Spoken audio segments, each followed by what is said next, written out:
नमस्कार दोस्तों, आपका हमारे YouTube channel study with Himansh में स्वागत है।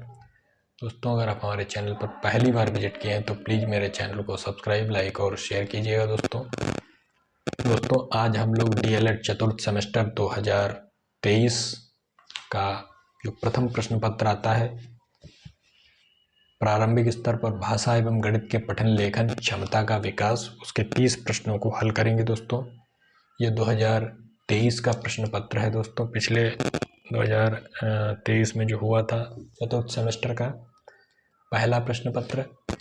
चलिए दोस्तों क्लास को स्टार्ट करते हैं और प्रश्नों को करते हैं। पहला प्रश्न है दोस्तों,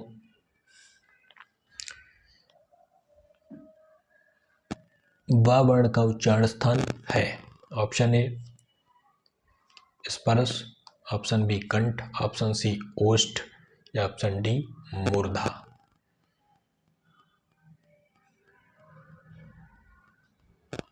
बताइए दोस्तों क्वेश्चन नंबर पहले का राइट आंसर क्या होगा। क्वेश्चन नंबर पहले का दोस्तों राइट आंसर हो जाएगा ऑप्शन डी मूर्धा। अगला प्रश्न है दोस्तों, क्वेश्चन नंबर 2 है, निम्नलिखित में से स्वर नहीं है। ऑप्शन ए ई, ऑप्शन बी ओ, ऑप्शन सी ऊ या ऑप्शन डी का। बताइए दोस्तों क्वेश्चन नंबर 2 का राइट आंसर क्या होगा। तो 2 का दोस्तों राइट आंसर हो जाएगा ऑप्शन डी का जो है व्यंजन है, स्वर नहीं है। अगला प्रश्न है दोस्तों, संयुक्त व्यंजन है ख, क्ष, प या फ। बताइए दोस्तों इसमें से संयुक्त व्यंजन कौन सा है। तो इसमें इसका राइट आंसर क्या होगा दोस्तों। इसका राइट आंसर दोस्तों ऑप्शन बी हो जाएगा, क्ष जो है संयुक्त व्यंजन है। अगला प्रश्न है दोस्तों क्वेश्चन नंबर 4, वर्ण कितने प्रकार के होते हैं। Option A 2, option B 3, option C 4 या ऑप्शन डी 5। बताइए दोस्तों वर्ण कितने प्रकार के होते हैं। तो उसका राइट आंसर दोस्तों ऑप्शन ए हो जाएगा, वर्ण जो होते हैं 2 प्रकार के होते हैं। अगला प्रश्न है दोस्तों क्वेश्चन नंबर 5, ज्या वर्ण किन 2 वर्णों के मेल से बना है। ये दोस्तों कई बार क्वेश्चन जो है रिपीट हुआ है, बार बार ये क्वेश्चन जो है रिपीट हो रहा है। पिछले कई वर्षों में ये क्वेश्चन बार बार रिपीट हो रहा है। तो ज्या वर्ण किन 2 वर्णों के मेल से बना है। तो पहला है गा प्लस या, दूसरा ऑप्शन बी है गा प्लस या, ऑप्शन सी है जा प्लस या, ऑप्शन डी है जा प्लस य। बताइए दोस्तों क्वेश्चन नंबर 5 का राइट आंसर क्या होगा। तो 5 का दोस्तों राइट आंसर ऑप्शन सी हो जाएगा, जा प्लस य। अगला प्रश्न है दोस्तों क्वेश्चन नंबर 6, निम्नलिखित में से अयोगवाह है। ये भी क्वेश्चन कई बार रिपीट हुआ है। ऑप्शन ए है छोटा बड़ा, ऑप्शन बी है छोटी ई बड़ी, ऑप्शन सी है अंग आहा या ऑप्शन डी है ए ऐ। तो अयोगवाह बताइए दोस्तों इनमें से कौन सा है। अयोगवाह दोस्तों हो जाएगा ऑप्शन सी अंग और आहा। अगला प्रश्न है दोस्तों क्वेश्चन नंबर है 7, आर्य का विलोम है। ऑप्शन ए अंत, ऑप्शन बी अनार्य, ऑप्शन सी अति या ऑप्शन डी इनमें से कोई नहीं। बताइए दोस्तों क्वेश्चन नंबर 7 का राइट आंसर क्या होगा। तो 7 का दोस्तों राइट आंसर ऑप्शन बी हो जाएगा, अनार्य। अगला है दोस्तों क्वेश्चन नंबर 8, इड़ा पर्यायवाची है। Option A Saraswati, option B Ganesh, option C रात्रि या ऑप्शन डी प्रातः। बताइए दोस्तों क्वेश्चन नंबर 8 का राइट आंसर क्या हो जाएगा। तो 8 का हो जाएगा दोस्तों ऑप्शन ए सरस्वती। अगला प्रश्न है दोस्तों क्वेश्चन नंबर 9, वे संख्याएं जो 2 से पूर्ण रूप से विभाजित नहीं होती उन्हें कहते हैं। ये भी क्वेश्चन दोस्तों एक बार आ चुका है पिछले प्रीवियस ईयर में। ऑप्शन ए भाज्य संख्या, ऑप्शन बी पूर्णांक संख्या, ऑप्शन सी विषम संख्या या ऑप्शन डी अपरिमेय संख्या। बताइए दोस्तों क्वेश्चन नंबर 9 का राइट आंसर क्या होगा। तो 9 का दोस्तों राइट आंसर ऑप्शन सी हो जाएगा, विषम संख्या। चलिए दोस्तों अगले प्रश्न की तरफ चलते हैं। क्वेश्चन नंबर है 10, निम्नलिखित में से परिमेय संख्या है। ऑप्शन ए 5/4, ऑप्शन बी 2 सही 1/4, ऑप्शन सी इनमें से कोई नहीं, ऑप्शन डी विकल्प 1 एवं 2 दोनों।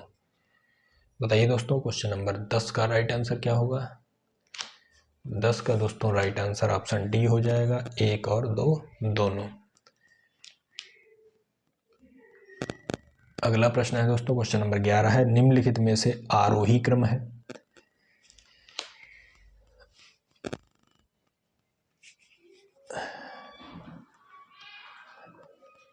ऑप्शन ए है 3, 6, 9, 12, ऑप्शन बी है 2, 3, 4, 1, ऑप्शन सी है 11, 9, 7, 5 या ऑप्शन डी है इनमें से कोई नहीं।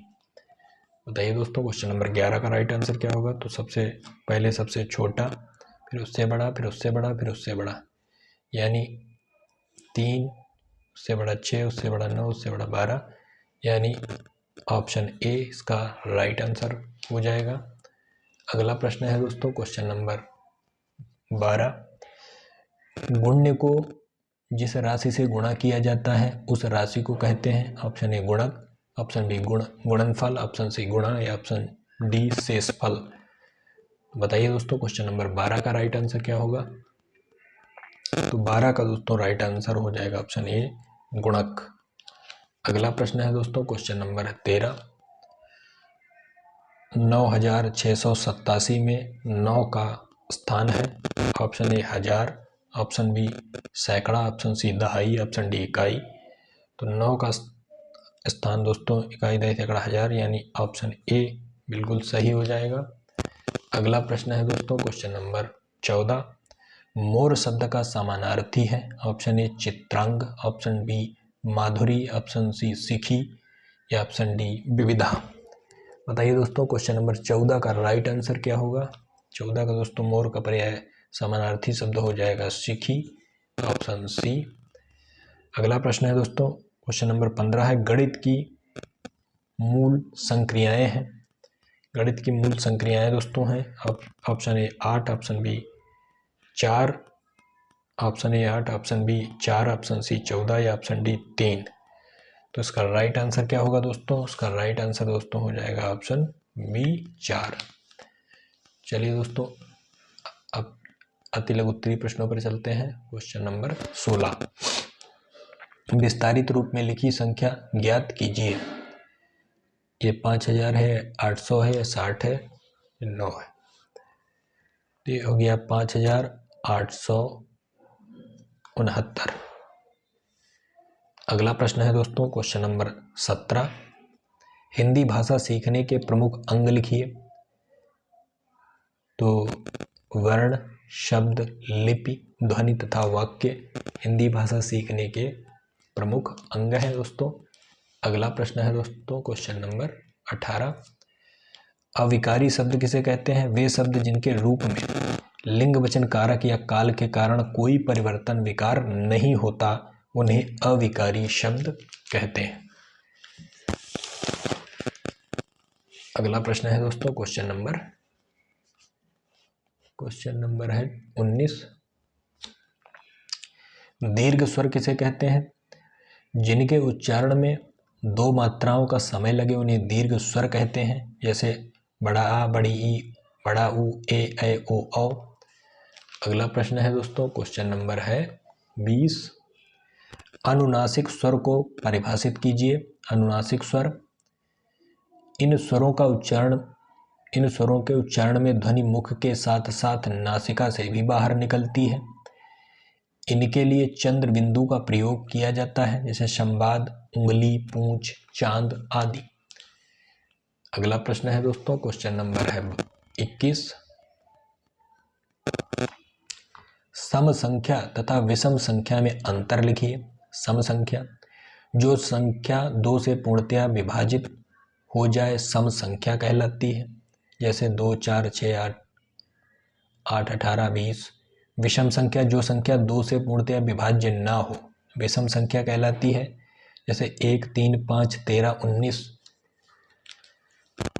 अगला प्रश्न है दोस्तों क्वेश्चन नंबर है 22, श्रुतलेख तथा सुलेख में अंतर स्पष्ट कीजिए। श्रुतलेख का अर्थ है सुनकर लिखना, जब विद्यार्थी लिखने में प्रवीण हो जाता है। श्रुतलेख का अर्थ है सुनकर लिखना, कोई बोलता है और उसको सुनकर छात्र लिखता है उसे कहते हैं श्रुतलेख। सुलेख का अर्थ क्या होता है? सुलेख का अर्थ है सुंदर लेख। भाषा शिक्षक को प्रारंभ से ही सुंदर लेख लिखने की आदत डालनी चाहिए। जो बालक प्रारंभ से ही सुंदर लेख लिखता है उसका आगे चलकर हस्तलेख बड़ा ही सुंदर एवं आकर्षक बन जाता है। किसी भी भाषा को साफ, स्पष्ट, सुंदर और कलात्मक ढंग से लिखने की कला को सुलेख कहते हैं।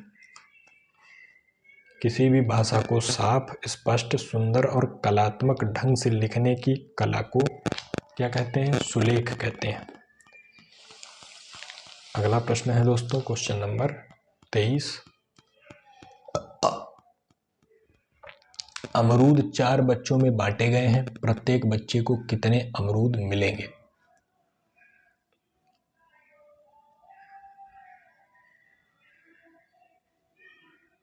तो 16 अमरूद प्रत्येक बच्चे को मिलेंगे। 64 अमरूद जो है 4 बच्चों को बांटे गए हैं, तो 16 चौके 64, 16 अमरूद मिलेंगे। अगला प्रश्न है दोस्तों क्वेश्चन नंबर है 24। अवरोही क्रम को उदाहरण सहित परिभाषित कीजिए। अवरोही क्रम में बड़ी संख्या पहले से तथा बाद में घटती संख्या है, जैसे 50, 32, 26, 19, 17, 13। इस तरीके से होता है दोस्तों। सबसे पहले बड़ी संख्या, फिर उससे छोटी, फिर उससे छोटी। अगला प्रश्न है दोस्तों क्वेश्चन नंबर 25। विस्मयादिबोधक चिन्ह का प्रयोग कब किया जाता है? आश्चर्य, हर्ष, शोक, उत्साह आदि प्रकट करने के लिए इस चिन्ह का प्रयोग किया जाता है। अगला प्रश्न है दोस्तों क्वेश्चन नंबर 26। अंधकार के 3 समानार्थी शब्द लिखिए। अंधकार है, तम है, अंधेरा है। क्वेश्चन नंबर 27 है दोस्तों। सर्वनाम के कितने भेद होते हैं? सर्वनाम के 6 प्रकार होते हैं। ऑप्शन ए पुरुषवाचक सर्वनाम, ऑप्शन बी निजवाचक सर्वनाम, ऑप्शन तीसरा है निश्चय वाचक सर्वनाम, चौथा है अनिश्चयवाचक सर्वनाम, पांचवा है संबंधवाचक सर्वनाम, छठा है प्रश्नवाचक सर्वनाम। चलिए दोस्तों अगले प्रश्न की तरफ चलते हैं। अगला प्रश्न है दोस्तों क्वेश्चन नंबर 28 है। संख्या 65, 342 व 7 से भाग देने पर भागफल एवं शेषफल ज्ञात कीजिए। तो उसको 7 से भागफल दोस्तों इतना आएगा और शेषफल आएगा 4। अगला प्रश्न है दोस्तों क्वेश्चन नंबर 29। 65, 342 एवं 28, 443 का योग ज्ञात कीजिए। तो इसका योग करने पर दोस्तों आ गया 93, 785 इसका योग आ गया दोस्तों। अगला प्रश्न है दोस्तों क्वेश्चन नंबर है 30। प्राकृत संख्या किसे कहते हैं? जिन संख्याओं की सहायता से हम वस्तुओं की गिनती कर सकते हैं वे प्राकृत संख्या कहलाती हैं। चलिए दोस्तों आज की क्लास आपको कैसी लगी? दोस्तों क्लास अच्छी लगी हो तो प्लीज़ मेरे चैनल को सब्सक्राइब, लाइक और शेयर कीजिएगा। चलिए दोस्तों मिलते हैं अगली क्लास में, तब तक के लिए जय हिंद, जय भारत।